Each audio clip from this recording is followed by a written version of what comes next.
हम देखेंगे unit 3 vector space. Vector space को हम जानने से पहले उसकी बेसिस के बारे में पहले जानते हैं। ठीक है, सबसे पहले हम बात करेंगे फंक्शन या मैपिंग की। फंक्शन या मैपिंग में दो चीज़ें होती हैं, डोमेन और कोडोमेन। डोमेन मतलब आपका जहाँ से एलिमेंट आएगा, और कोडोमेन मीन्स जहाँ पे आपको इमेज मिलेगा। तो पहले ये बात करते हैं कि कोई जो फंक्शन बनता कैसे है। ठीक है, फंक्शन के पहले एक चीज़ आता है रिलेशन। ठीक है, रिलेशन पहले हम बात करते हैं रिलेशन की, फिर हम बात करते हैं फंक्शन की। तो यहाँ पर आपके नोट्स में तो ऐसा रिलेशन नहीं बताया हूँ मैं, बस अलग से बता रहा हूँ कि यहाँ पर रिलेशन हम कैसे नोट करते हैं। रिलेशन एक्चुअली में होता है कार्टेशियन प्रोडक्ट का सबसेट। अब बात होती है कि कार्टेशियन प्रोडक्ट है क्या। कार्टेशियन प्रोडक्ट मतलब यहाँ पर जैसे a इज इक्वल टू हमने लिया 1 और 2, और b इज इक्वल टू हमने लिया 3 और 4 का एलिमेंट। तो यहाँ पर a क्रॉस b में 2 इंटू 2 कितने होंगे, 4 एलिमेंट होंगे। ठीक है, और वो बनेगा क्या आपका a cross b is equal to, जैसे यहाँ पे 1 2 था इसमें, और इसमें था 3 और 4। तो ये कैसे होगा 1,3 1,4, ये 2 एलिमेंट हो गए, और 2 एलिमेंट और बनेंगे 2,3 एंड 2,4। ठीक है, तो ये a क्रॉस b हो गया। तो उसी का सबसेट बनेगा, कोई भी रिलेशन डिफाइन कर दो आप a टू b में, तो वो जो भी एलिमेंट रखेगा वो a क्रॉस b का ही होगा। ठीक है, सपोज फॉर एग्जांपल हमने एक रिलेशन तैयार किया। ठीक है, जहाँ पे y is equal to x plus 1 है। ठीक है, ये हमारा रिलेशन है कहाँ से, a टू b में।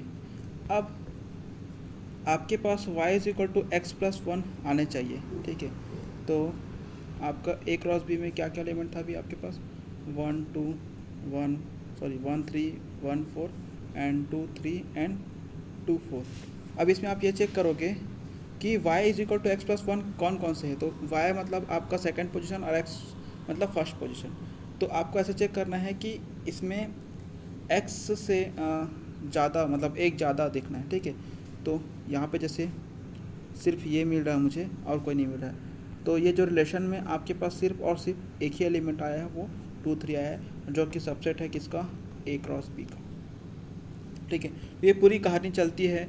रिलेशन होता है, फिर एक मैपिंग आता है। मैपिंग का मतलब ये है कि आपके पास ये रिलेशन हो गया।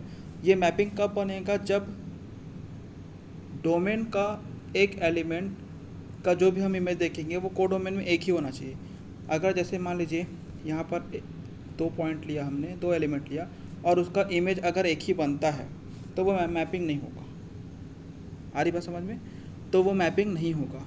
ठीक है तो वो बहुत लंबी कहानी है। अब हम सीधा सीधा बात करते हैं फंक्शनल मैपिंग की। तो यहाँ से स्टार्ट करते हैं। Let a b 2 non empty sets हैं। सेट्स के बारे में सभी को पता होगा कि उसमें जो एलिमेंट्स होते हैं वो वेल डिफाइंड होते हैं, है ना। वेल डिफाइंड ऑब्जेक्ट्स का एक कलेक्शन होता है। जैसे किसी क्लास की बात करते हैं, है ना, किसी क्लास में मतलब जिसमें गर्ल्स और बॉयज़ दोनों होते हैं, तो बॉयज़ का एक ग्रुप एक सेट बनाएगा, क्योंकि उस वो क्या है, वेल डिफाइंड है। मतलब आप लड़कों को अलग से पहचान सकते हो, है ना, गर्ल्स को अलग से पहचान सकते हो, तो वो वेल डिफाइंड है, उसमें और कुछ आपको समझने सुनने की ज़रूरत नहीं है ना। तो यहाँ पर 2 हम सेट ले रहे हैं, ए और बी, ये इस तरीके से। और हम देखेंगे कि जो ए के जितने भी एलिमेंट हैं वो बी के एलिमेंट से किसी न किसी रूल या किसी न किसी रिलेशन से क्या हुए, एसोसिएट होंगे। तो वो कहलाता है फंक्शन, और उसको हम डिनोट करते हैं एफ से। और ये हम इस तरीके से लिखते हैं, f is a function from a to b. ठीक है, जहाँ पे हम ए में जैसे मान लीजिए हमने एक्स टाइप का एलिमेंट लिया, वाई बी में वाई टाइप का एलिमेंट लिया, तो हम ऐसे इस लिखेंगे कि वाई जो है वो एक्स का एफ इमेज है। ठीक है, और एक्स को हम बोलते हैं प्री इमेज। ओके, ना बात करते हैं डोमेन के। डोमेन के बारे में बात करें तो यहाँ पे जो फर्स्ट में जो सेट रहता है, मतलब हम जहाँ से एलिमेंट उठाते हैं वो आपका डोमेन कहलाता है। जैसे यहाँ पे देख सकते हैं, यहाँ पे ये डोमेन है। ठीक है, ये आपका कोडोमेन होगा जिसमें इमेज बनता है। और रेंज ऐसे एलिमेंट्स को रखता है जो कि इमेज का कलेक्शन होता है। जैसे मान लीजिए यहाँ पे आपके पास 2 सेट है, ए और बी। ठीक है, यहाँ पे मैंने लिया 1 2 3 और यहाँ पे लिया मैंने 2 और 4। ठीक है, आपका जो मैपिंग है वो f of x is equals to suppose x square है। ठीक है, तो यहाँ पर देखें इसमें ऑन-टू मैपिंग तो नहीं दिख रहा है, बट कोई दिक्कत नहीं। यहाँ पे मैं इसको 1 ले लेता हूँ। ठीक है, ओके। बी में 1 और 4 है और ए में 1 2 3 है। ठीक है, तो आपका मैपिंग जैसे f x is equal to x square define है। अब आप चेक करेंगे कि 1 का जो इमेज है वो 1 बनेगा और एफ ऑफ 2 का जो इमेज है वो बन रहा है 4, है ना। बट यहाँ पे एफ ऑफ 3 नहीं बना, तो कोई दिक्कत नहीं। उसमें ए में एलिमेंट भले छूट जाए लेकिन बी में एलिमेंट नहीं छूटने चाहिए, मतलब उसमें कोड एलिमेंट बनने चाहिए, है ना, रेंज के लिए या फिर ऑन-टू के लिए। तो यहाँ पर ये जितने भी एलिमेंट बन रहे हैं, आप अगर सपोज यहाँ पर एक्स्ट्रा एलिमेंट हो जाता है, मान लो 5, है ना, तो कोई दिक्कत नहीं है, वो मैपिंग बनने के लायक रहेगा, बट वो ऑन-टू नहीं होगा। तो हम बाद में बात करेंगे ऑन-टू मैपिंग की। बट यहाँ पे अभी हम रेंज के बारे में बात करें तो ये रेंज स्पेस में 1 और 4 आ रहा है। ठीक है, तो 1 और 2 का एफ इमेज है और इसलिए वो 1 और 4 जो भी था वो आपका रेंज स्पेस में आ रहा था। तो आई थिंक ये आपको क्लियर हो गया होगा। और दूसरी बात ये कि रेंज जो होता है वो हमेशा कोडोमेन का क्या होता है, सबसेट होता है। ठीक है, हो सकता है वो प्रॉपर सबसेट हो और हो सकता है वो इम्प्रॉपर हो। इम्प्रॉपर मीन्स पूरे का पूरा रख ले और प्रॉपर मीन्स उसमें कम एलिमेंट रहेंगे। ठीक है, तो ये कुछ काइंड ऑफ मैपिंग है जो 1-1 मैपिंग है ना। 1-1 मैपिंग मीन्स एक एलिमेंट का एक इमेज होगा। उसका जो मैथमेटिकली डेफिनेशन देखते हैं वो ऐसे रहता है कि मान लीजिए एफ हमारे पास है एक mapping from a to b. यदि हम इसमें x1 और x2 दो एलिमेंट लेते हैं तब हम ये लेकर के चलते हैं कि दोनों का जो एफ इमेज है वो बराबर है। और अगर हमको ये मिलता है कि दोनों एलिमेंट अगर आपस में इक्वल होंगे तो वो 1-1 होगा। ठीक है, इन अदर हैंड यदि हम ये माने कि वो दोनों डिफरेंट एलिमेंट है, मतलब वो इक्वल नहीं है। ठीक है, दूसरा डेफिनेशन बता रहा हूँ 1-1 का। तो यदि हमको ये मिले कि f of x1 is not equal to f of x2, यदि मतलब ये है कि हम दोनों एलिमेंट को डिफरेंट लेकर चल रहे हैं और यदि वो एलिमेंट के इमेज भी हमको डिफरेंट मिले तब हम ये बोल सकते हैं कि वो हमारा मैपिंग क्या है, 1-1 है। ठीक है, सेम हम मैनी वन के बारे में बात करेंगे। मैनी वन में मतलब किसी भी दो एलिमेंट का एफ इमेज 1 हो सकता है। ठीक है, मैंने स्टार्टिंग में बताया था कि ऐसा नहीं हो सकता, बट ऐसा हो सकता है, सॉरी माय मिस्टेक। किसी भी एक एलिमेंट का 2 इमेज नहीं हो सकता। ठीक है, मतलब आप 1 मैनी मैपिंग नहीं बना सकते। अगर ऐसा हो रहा है मतलब वो मैपिंग बनने के लायक नहीं है। ठीक है, 1 मैनी मैपिंग नहीं होता, मतलब ये है कि 1,2 और 1,3 अगर किसी रिलेशन में आते हैं तो वो मैपिंग नहीं बनेगा। इसका मतलब ये हो रहा है कि 1 का एक इमेज 2 है और 1 का एक इमेज 3 है किसी रिलेशन में, तो वो मैपिंग नहीं बनेगा। ठीक है, ओके। मैनी वन का डेफिनेशन ये है कि आप किसी भी 2 एलिमेंट को लेकर चलते हो और वो नॉट इक्वल टू है, और यदि आपको ऐसा मिल जाता है कि उसका इमेज बराबर है तो हम उसको मैनी वन बोलते हैं।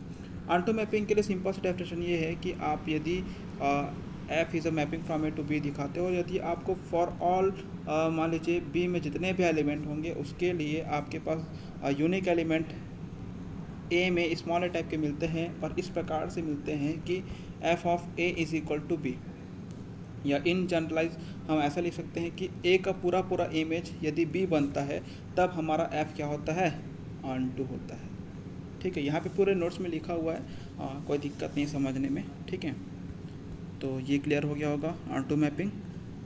यहाँ पे एक चीज़ ये है कि आपका जो रेंज है, ठीक है, रेंज मतलब एफ ऑफ ए वो इक्वल हो जाता है कोडोमेन के।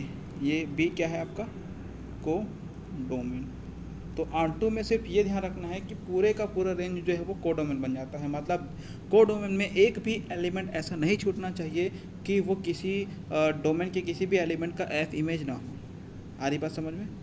डोमेन के किसी भी एलिमेंट का एफ इमेज ना हो, ऐसा नहीं होना चाहिए बी के एलिमेंट के लिए। तो ये हो गया onto mapping. Into mapping में एक भी अगर एलिमेंट हो जाता है कोडोमेन में, जैसे मान लीजिए ये हमारे पास ए है और ये हमारे पास बी है, मान लीजिए यहाँ पर कोई एलिमेंट है और ये आपका रेंज स्पेस हो गया, यहाँ पे कोई एलिमेंट है जो कि किसी एलिमेंट का एफ इमेज नहीं है, अगर ऐसा होता है तब हम इसको बोलते हैं इन टू मैपिंग, क्योंकि उसमें कोई ना कोई एक एलिमेंट छूट गया है जो किसी डोमेन की किसी भी एलिमेंट का एफ इमेज नहीं है। ठीक है, ओके ना। ऐसे तो लगभग 8 प्रकार के मैपिंग होते हैं। ठीक है, तो बाकी को हम यहाँ पे डील नहीं कर रहे हैं। यहाँ पे देख सकते हैं 1 1 onto, 1 1 into, many 1 onto and many 1 into. ठीक है, तो इतना इम्पॉर्टेंट था जो मैंने बता दिया, और ये ऐसा देख सकते हो बाद में। ठीक है ना, we come to binary operation और कंपोजिशन। बाइनरी ऑपरेशन मतलब ये है कि आप किसी भी एक नॉन एम्प्टी सेट के बारे में बात करते हैं। ठीक है, और उसमें एक मैपिंग डिफाइन करते हैं स्टार। स्टार मीन्स आप कोई भी ऑपरेशन लेकर के आ सकते हो, प्लस माइनस डॉट, है ना, मल्टीप्लिकेशन हो गया, डिवीज़न हो गया एंड सो ऑन। तो यहाँ पर हम क्या करेंगे, उसी सेट के एलिमेंट के बीच ऑपरेशन लगाएंगे, कोई भी 2 एलिमेंट लेकर के आएंगे, और जो हमको एलिमेंट मिलेगा ऑपरेट होने के बाद वो भी जी का होगा। सपोज़ मान लीजिए ए बी सी, ठीक है, ये तीनों एलिमेंट जी में बिलोंग करते हैं। हम किसी भी 2 एलिमेंट के बीच ऑपरेशन लगाते हैं स्टार, और हमको सॉल्व होने के बाद हमको सी मिल रहा है, और वो सी भी क्या होता है, जी में आता है, तो ये कहलाता है बाइनरी ऑपरेशन। ठीक है, जो स्टार है वो बाइनरी ऑपरेशन कहलाएगा। बाइनरी ऑपरेशन का मतलब ये है कि आप किसी भी 2 एलिमेंट के लिए ही इसको यूज़ करेगा। ठीक है, किसी भी 2 एलिमेंट के लिए यूज़ करेंगे। अब सपोज मान लीजिए हमको 4 एलिमेंट के लिए यूज़ करना, तो हम क्या करेंगे, पहले 2 एलिमेंट का यूज़ करेंगे, फिर एक एलिमेंट और करेंगे, तो ये सॉल्व करके फिर एक एलिमेंट देगा, फिर यहाँ पे हम एक और एलिमेंट लेकर के आएंगे। तो ऐसा करते करते जितने बार आपको यूज़ कर रहे हैं उतने बार हम इसको ला सकते हैं। अलजेब्रिक स्ट्रक्चर मीन्स कोई भी हम सेट के साथ अगर बाइनरी स्ट्रक्चर को इक्विपिट कर दें, यहाँ पे इस्टेब्लिश कर दें या उसका स्ट्रक्चर बनाएं, ठीक है, तो वह कहलाता है एक अलजेब्रिक स्ट्रक्चर। अलजेब्रा, यहाँ पे पूरा काम अलजेब्रा में होगा। अलजेब्रा मीन्स वेरिएबल्स में। ठीक है, तो जैसे मान लीजिए यहाँ पे n प्लस हो गया, ये एक अलजेब्रिक स्ट्रक्चर है, n डॉट हो गया, जैसा कि आप यहाँ पे एग्जांपल्स में देख पा रहे होंगे। ठीक है, अब यहाँ पर n माइनस या i डिवीज़न, ये सारे अलजेब्रिक स्ट्रक्चर नहीं है, क्योंकि वो बाइनरी ऑपरेशन या बाइनरी कंपोजिशन को फुलफिल नहीं करते हैं। जैसे मान लीजिए हम n और माइनस के बारे में बात करते हैं। ठीक है, तो आप यहाँ से कोई भी 1-2 एलिमेंट उठा लेते हैं, है ना, 1 और 2, यहाँ पे 2 एलिमेंट लिया मैंने, 1 और 2 नेचुरल नंबर से। अब मैं 1 - 2 करता हूँ तो क्या मिलता है, -1। क्या ये पॉसिबल है कि -1 जो है वो नेचुरल नंबर में है? -1 does not belongs to natural number. तो बाइनरी ऑपरेशन कहाँ पे इसमें फुलफिल हो रहा है? बाइनरी ऑपरेशन फुलफिल नहीं हुआ तो यहाँ पे n- जो है वो अलजेब्रिक स्ट्रक्चर बनने के लायक नहीं है। इन सेम केस यहाँ पे I for set of integers and division rule. ठीक है, जैसे मान लीजिए आई और डिवीज़न के बारे में बात करते हैं, तो यहाँ पर आप ले लेते हो 2 और 3। ठीक है, ये आपका आई में बिलोंग कर रहा है। अब हम 2/3, ठीक है, कितना आएगा, 2/3 मतलब 1.5। ये क्या इंटीजर को बिलोंग करता है? 1.5 नहीं बिलोंग करता। तो यहाँ पे बाइनरी स्ट्रक्चर जो है, बाइनरी ऑपरेशन फुलफिल हो नहीं रहा है, मतलब वो अलजेब्रिक स्ट्रक्चर नहीं है। ठीक है, तो यहाँ पे इतना बात करते हैं, और आगे फिर हम ग्रुप के बारे में देखेंगे। ओके, ठीक है, थैंक यू।